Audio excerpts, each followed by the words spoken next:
Damai sejahtera dalam kasih Tuhan kita Yesus Kristus. Bapak Ibu Saudara yang dikasihi Tuhan, kalau kita memperhatikan akhir-akhir ini, mungkin kita akan melihat begitu banyak orang yang hidup di dalam bayang-bayang ketakutan. Banyak sekali orang yang memikirkan tentang kehidupannya yang selalu dibayangin oleh perasaan-perasaan yang takut. Saya tidak tahu dan saya mencoba menduga, mungkin di antara banyaknya orang yang hidup di dalam ketakutan pada saat ini, saudara adalah salah satu dari orang-orang yang hidup di dalam ketakutan dan kekhawatiran dalam kehidupan saudara. Ada banyak alasan yang membuat orang menjadi takut dan menjadi khawatir di dalam kehidupan akhir-akhir ini. Orang bisa khawatir akan kesehatannya, apalagi berkaitan dengan isu yang saat ini sedang terjadi di seluruh dunia ini. Dengan wabah yang terjadi ini, orang merasa khawatir dengan kesehatan mereka. Kita melihat bahwa Badan Kesehatan Dunia juga memberikan satu informasi bahwa berkaitan dengan COVID-19 ini, kemungkinan bahwa kita akan bersama dengan wabah COVID ini dalam kurun waktu yang masih lama. Ini artinya membuat suatu situasi orang-orang bisa merasakan cemas, ketakutan, kecemasan, kekhawatiran akan kehidupan berkaitan dengan kesehatan. Dan juga mungkin ada alasan lain yang membuat orang merasa khawatir berkaitan dengan ekonomi yang dihadapin. Ada gelombang PHK yang cukup besar-besaran terjadi di belahan dunia, bahkan menimpa seluruh negeri, bahkan menimpa orang-orang yang ada di dalam Indonesia, juga menimpa pekerja-pekerja yang ada di Indonesia. Dan mungkin saat ini juga saudara salah satu, saya berpikir mungkin saudara adalah salah satu orang yang terimbas dari gelombang PHK itu. Dan mungkin juga ada ketakutan-ketakutan yang lain, di mana ada pembatasan-pembatasan sosial yang seharusnya kita sebagai makhluk sosial bisa berinteraksi satu dengan yang lain, tetapi karena keterbatasan yang dibuat, membuat kita tidak bisa lagi bersosialisasi dengan sesama makhluk sosial. Dan Bapak Ibu Saudara yang dikasihi Tuhan, kalau kita boleh melihat bahwa semua dari kekhawatiran ini mempunyai dampak yang sangat serius dalam kehidupan manusia. Ada dampak-dampak yang memungkinkan terjadi dalam kehidupan manusia, dan dampak itu bisa dimulai dengan perasaan rasa cemas, perasaan depresi, perasaan rasa khawatir, frustasi, bahkan tidak jarang dampak yang serius itu mengakibatkan orang untuk memutuskan bunuh diri dan mengambil jalan-jalan yang sangat pintas karena perasaan ketakutan, karena perasaan kekhawatiran yang sangat mendalam di dalam hidupnya. Kalau saya memperhatikan situasi yang saat ini sedang berkembang, atau keadaan situasi yang saat ini terjadi, yang kita alami saat ini, saya menilai zaman yang sedang terjadi pada zaman periode kita pada saat ini. Saya mengingat dengan satu pujian dalam syair bahasa Jawa yang berkata bahwa sing sugih bingung pikire, sing melarat gede susahe, sing ayem mung putrane Gusti Yesus. Jadi syair ini mengatakan bahwa sing sugih bingung pikire, sing melarat gede susahe, sing ayem mung putrane Gusti Yesus, saben dina memuji haleluya. Jadi tidak peduli apakah kita kaya, perasaan kekhawatiran juga terjadi pada saat ini. Apakah kita miskin, lebih-lebih lagi yang kaya juga merasa khawatir, merasa cemas. Apalagi orang-orang yang miskin juga merasa cemas. Yang ayem, yang tentram hanyalah orang-orang yang hidup sebagai anak-anak Allah, yang setiap hari dapat memuji dan memuliakan nama Tuhan. Lalu bagaimana saya dan saudara menyikapi keadaan yang seperti ini? Bagaimana kita sebagai orang Kristen, bagaimana kita sebagai orang percaya menghadapi kekhawatiran yang terjadi pada saat ini?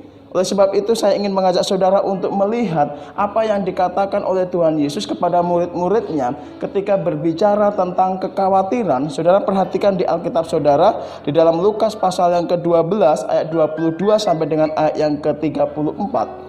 Lukas 12 ayat 22 sampai ayat yang ke-34. Di dalam Lukas pasalnya yang ke-12 ayat yang ke-22 sampai 34, demikian firman Tuhan.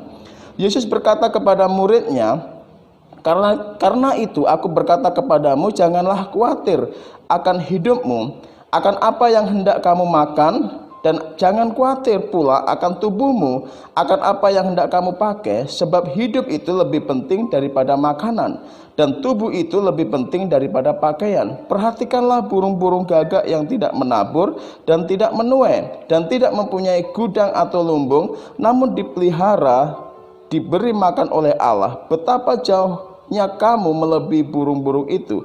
Siapakah di antara kamu yang karena kekhawatirannya dapat menambahkan sehasta pada jalan hidupnya? Jadi jikalau kamu tidak sanggup membuat barang yang paling kecil, mengapa kamu khawatir akan hal-hal lain? Perhatikanlah bunga bakung yang tidak memintal dan tidak menenun, namun aku berkata kepadamu, Salomo dalam segala kemegahannya pun tidak berpakaian seindah salah satu dari bunga itu. Jadi jika rumput di ladang yang hari ini ada dan besok dibuang ke dalam api, demikian didandani Allah, terlebih lagi kamu, hai orang yang kurang percaya. Jadi janganlah kamu persoalkan apa yang akan kamu makan atau apa yang akan kamu minum, dan janganlah kamu cemas hatimu. Semuanya itu dicari-cari bangsa-bangsa di dunia yang tidak mengenal Allah, akan tetapi Bapamu tahu bahwa kamu memang memerlukan semuanya itu. Tetapi carilah dahulu kerajaannya, maka semuanya itu akan ditambahkan juga kepadamu. Janganlah takut, hai kamu kawanan kecil, karena Bapamu telah berkenan memberikan kamu kerajaan itu. Jualah segala milikmu dan berikanlah sedekah. Buatlah bagimu pundi-pundi yang tidak dapat menjadi tua, suatu harta di surga yang tidak dapat habis, yang tidak dapat didekati pencuri, dan yang tidak dirusak ngengat. Karena di mana hartamu berada, di situ juga hatimu berada. Bapak Ibu Saudara yang dikasihi Tuhan, kalau kita memperhatikan ayat ini, Yesus mengatakan dengan kalimat yang diawali dengan karena itu di ayat yang ke-22. Karena itu. Ini adalah suatu kalimat atau suatu kata yang digunakan untuk menghubungkan ada peristiwa yang lain sebelum kata itu terjadi. Jadi ketika kalimat itu berbunyi karena itu, maka kita boleh menilai bahwa ada peristiwa yang lain sebelum hal itu disampaikan oleh Tuhan. Ternyata kalau kita perhatikan di pasal 12, kita menemukan banyak sekali ada beberapa hal yang membuat orang menjadi khawatir. Di dalam pasal yang ke-12 ayatnya yang ke-4 dan juga ayat yang ke-5 dikatakan, aku berkata kepadamu, hai sahabat-sahabatku, janganlah kamu takut terhadap mereka yang dapat membunuh tubuh dan kemudian tidak dapat berbuat apa-apa. Aku akan menunjukkan kepada kamu siapa yang harus kamu takuti. Takutilah dia yang telah membunuh, mempunyai kuasa untuk melemparkan orang ke dalam neraka. Sesungguhnya aku berkata kepadamu, takutilah dia. Jadi ada sebuah ketakutan yang terjadi, semacam ancaman terhadap kehidupan. Jadi ada orang-orang yang merasa takut akan ancaman daripada hidupnya yang sangat terancam, sehingga orang-orang merasa takut. Dan Tuhan Yesus mengatakan di ayat yang keempat dan juga ayat yang kelima itu, saudara boleh perhatikan bahwa sebenarnya di dalam kematian itu, di dalam tubuh kita tentu ada banyak sekali sarana. Ada 1001 cara orang bisa mati. Ada orang yang mati karena wabah penyakit. Ada orang yang mati karena sakit dalam fisiknya. Ada orang yang mati karena kecelakaan. Ada orang yang mati karena terjebur satu selokan, terjebur sumur, terjebur sepiteng. Ini menunjukkan bahwa kematian itu memiliki 1001 cara. Dan itu banyak ditakutin oleh orang-orang. Tetapi Yesus mengatakan yang harus kamu takuti bukan itu sebenarnya. Tetapi kamu harus takut kepada siapa yang bisa membinasakan tubuh dan bisa mencampakkan ke api neraka, yaitu Allah yang sebenarnya yang harus kamu takuti. Di ayat yang kelima itu, aku akan menunjukkan kepada kamu siapa yang harus kamu takuti. Takutilah dia yang telah membunuh, mempunyai kuasa untuk melemparkan orang ke dalam neraka. Sesungguhnya aku berkata kepadamu, takutilah dia. Jadi Tuhan mengatakan bahwa ketakutan terhadap hidup yang terancam itu seharusnya bukan itu yang lebih kita takuti, tapi bagaimana menakuti atau ketakutan kepada Allah yang berkuasa di atas segalanya. Lalu ada ketakutan yang kedua, kalau kita perhatikan di dalam pasal yang ke-12 ayat yang ke-15, juga ada ketakutan yang kedua. yaitu berkaitan dengan harta benda. Dikatakan bahwa di sini ada orang yang datang kepada Tuhan, kemudian orang ini berkata berkaitan dengan warisan yang harusnya didapatkan dari saudaranya. Dia merasa takut sekali kalau dia tidak mendapatkan warisan dari saudaranya. Tuhan berkata bahwa di ayat yang ke-15 katanya lagi kepada mereka, berjaga-jagalah dan waspadalah terhadap segala ketamakan, sebab walaupun seorang berlimpah-limpah hartanya, hidupnya tidaklah bergantung daripada kekayaannya itu. Jadi ada ketakutan yang lain berkaitan dengan harta. Ada ketamakan bagi seseorang yang merasa khawatir kalau hartanya tidak dapat dari saudaranya, tidak dapat warisan dari saudaranya. Dan Tuhan mengatakan bahwa hati-hati dengan hartamu. Itu bisa membawa ke dalam ketamakan. Hartamu tidak menunjukkan bahwa kamu akan bahagia dengan harta yang kamu miliki.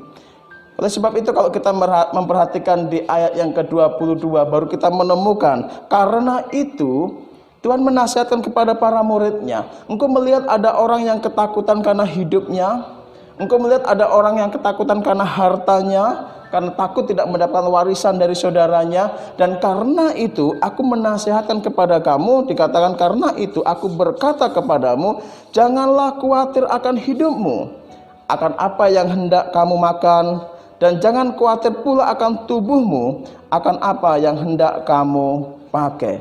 Ini adalah sebuah janji Tuhan yang begitu hebat. Ini adalah janji Tuhan yang begitu luar biasa. Kita harus sungguh-sungguh bersandar kepada Tuhan dengan tidak menunjukkan kekhawatiran akan makanan, akan tubuh kita, akan apa yang hendak kita pakai. Dan kita mempercayai bahwa Tuhan akan bercampur tangan di dalamnya. Bapak Ibu, kalau kita memperhatikan situasi yang berkembang saat ini saatnya kita dapat memikirkan, menguji hidup kita, menguji keyakinan kita, seberapa kita sungguh bersandar kepada Tuhan dengan iman kita dan mempercayai bahwa Allah di dalam Kristus Yesus yang kita sembah itu dapat bercampur tangan di dalam kehidupan saya dan juga saudara. Kalau kita memperhatikan ayat-ayat ini merupakan suatu ayat yang sangat indah.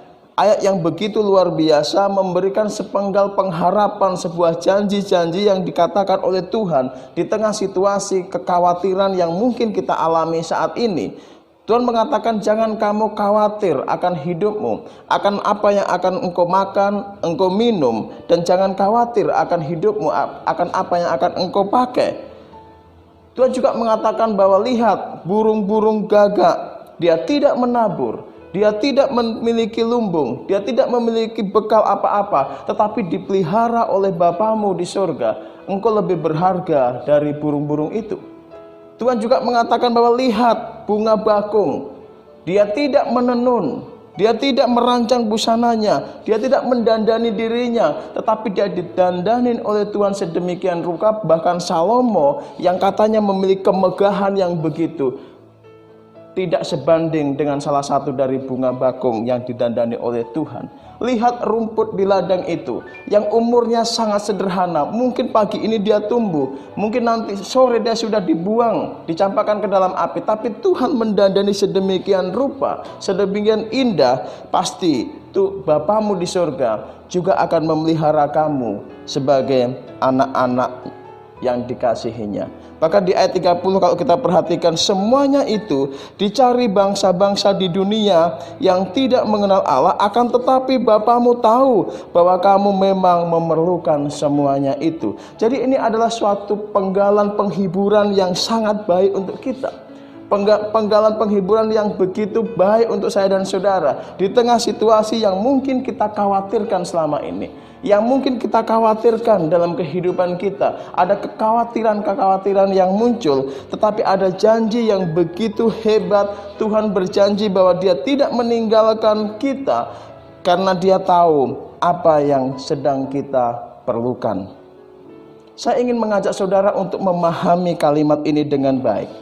Saya ingin mengajak saudara untuk mengimani kalimat dan janji-janji Tuhan ini dengan baik dan benar. Berulang kali Tuhan mengatakan, janganlah engkau khawatir akan apa yang engkau makan. Janganlah khawatir akan apa yang engkau minum. Janganlah khawatir akan apa yang engkau pakai. Sungguh kita harus merenungkan sungguh-sungguh. Kita harus memahami kalimat ini dengan benar, dengan sungguh-sungguh. Saya ingin mengajak saudara untuk merenungkan apakah betul saat ini saudara sedang khawatir dengan apa yang engkau makan. Saudara sedang khawatir dengan apa yang engkau minum. Saudara sedang khawatir dengan apa yang engkau pakai. Dan lihatlah janji Tuhan bahwa Tuhan tahu bahwa engkau memerlukan itu, dan Dia akan mencukupkan kebutuhan itu bagi saudara.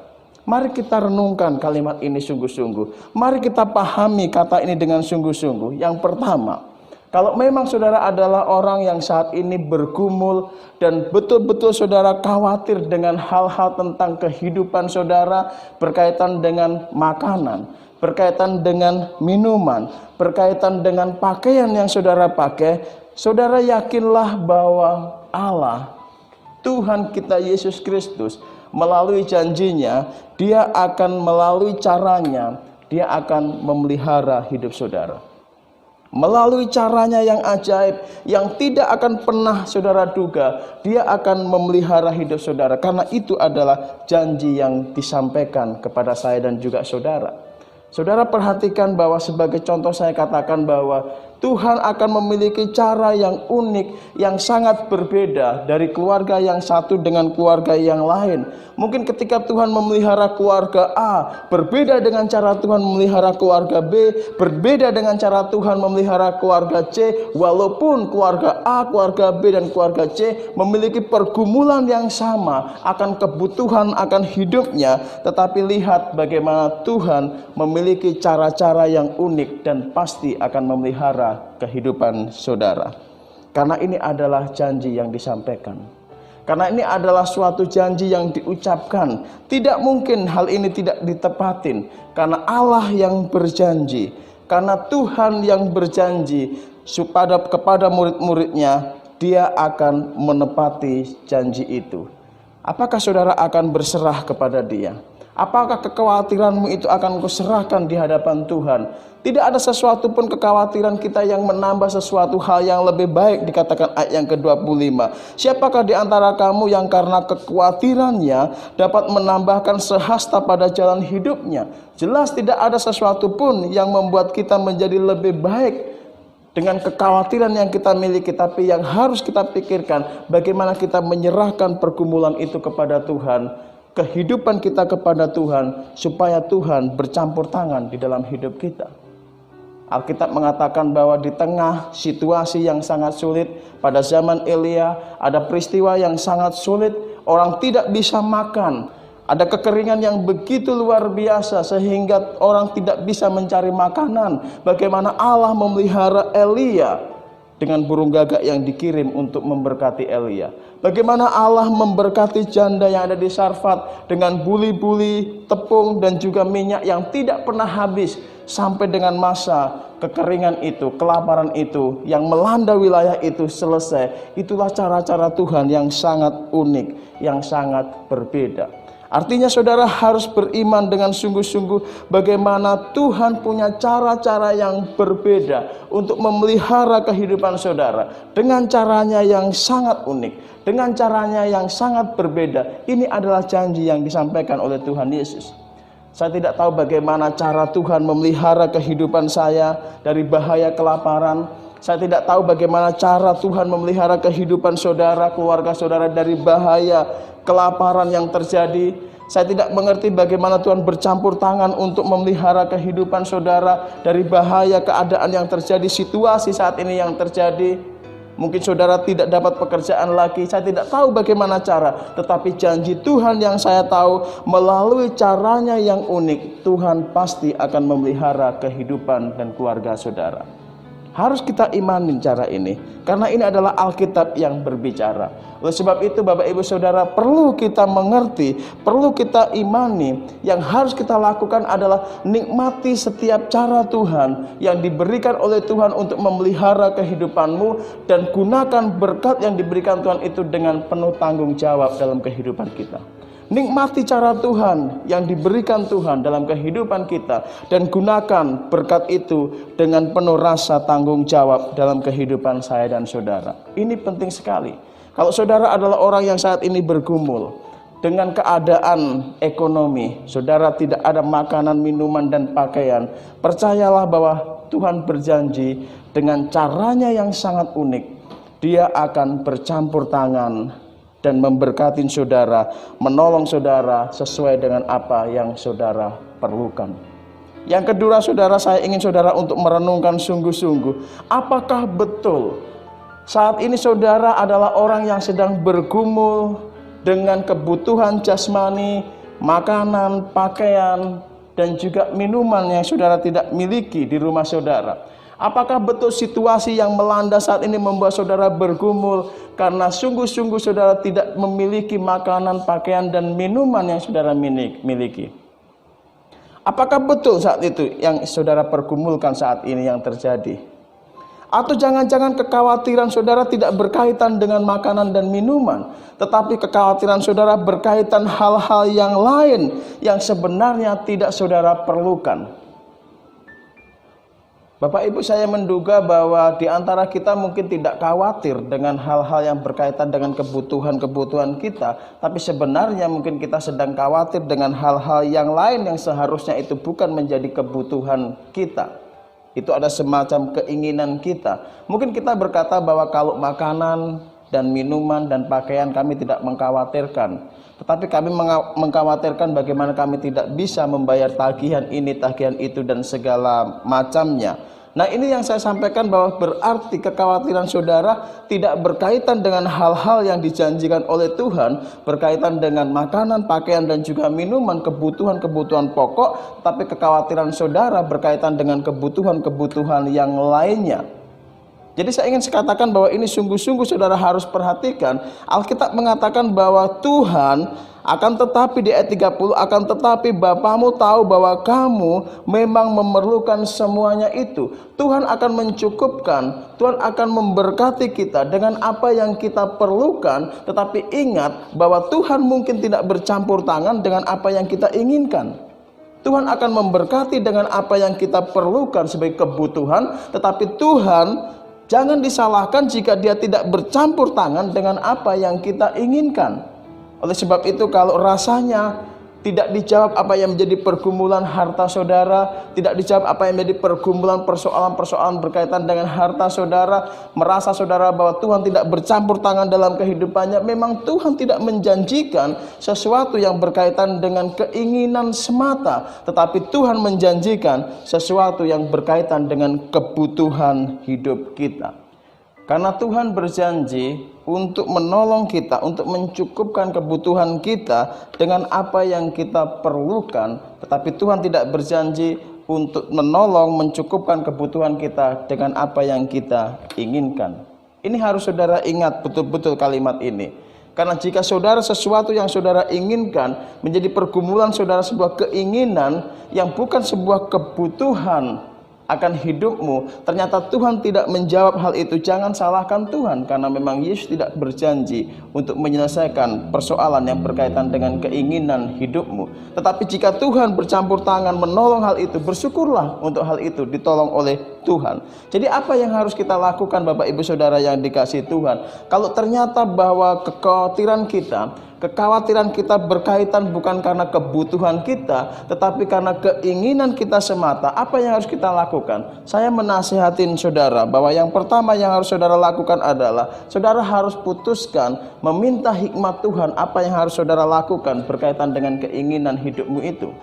Lalu apa Alkitab yang berkata bahwa waspadalah, jangan kita terjerat dalam hal ketamakan, karena kebahagiaan kita tidak ditentukan dengan harta yang kita miliki, di dalam pasal yang ke-12 ayat yang ke-15. Artinya apa? Saudara mungkin berkata bahwa mengaku bahwa saya kekurangan makanan, saya kekurangan pakaian, saya kekurangan minuman, saya kekurangan kebutuhan sehari-hari, tapi di sisi lain saudara mempertahankan hidup dengan cara-cara hidup, masih memakai kalung perhiasan yang indah, masih memakai gewang yang indah, itu yang disebut dengan ketamakan. Dan saudara sebenarnya sedang bergumul bukan karena kebutuhan akan kehidupan ini, tapi bergumul kekhawatiran karena keinginan hidup saudara.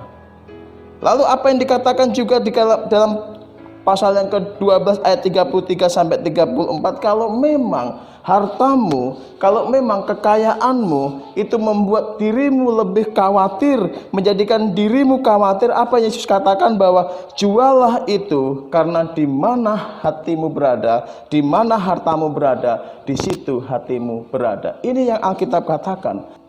Bapak Ibu Saudara yang dikasihi Tuhan, mengapa saya harus mengatakan terus terang firman Tuhan ini kepada saudara? Supaya saya dan saudara memiliki iman yang benar dalam situasi pengharapan kepada Tuhan, di tengah situasi yang bergelora saat ini, supaya kita bisa memandang janji Tuhan itu dengan benar. Supaya kita bisa memandang janji Tuhan itu dengan benar, dengan maksud dan rencana Tuhan. Jadi Bapak Ibu Saudara yang dikasihi Tuhan, jangan khawatir akan kehidupanmu, jangan khawatir apa yang engkau pergumulkan menjadi kebutuhanmu, karena Tuhan pasti akan bercampur tangan. Dan mintalah hikmat kepada Tuhan untuk menyikapi keadaan yang terjadi saat ini. Apakah benar-benar bahwa yang engkau pergumulkan adalah sebuah kebutuhan atau sebuah keinginan semata? Tetaplah bersandar kepada Tuhan Yesus dengan iman yang sungguh-sungguh, karena Tuhan akan mencukupkan dan memerlukan segala kebutuhanmu. Tuhan Yesus memberkati.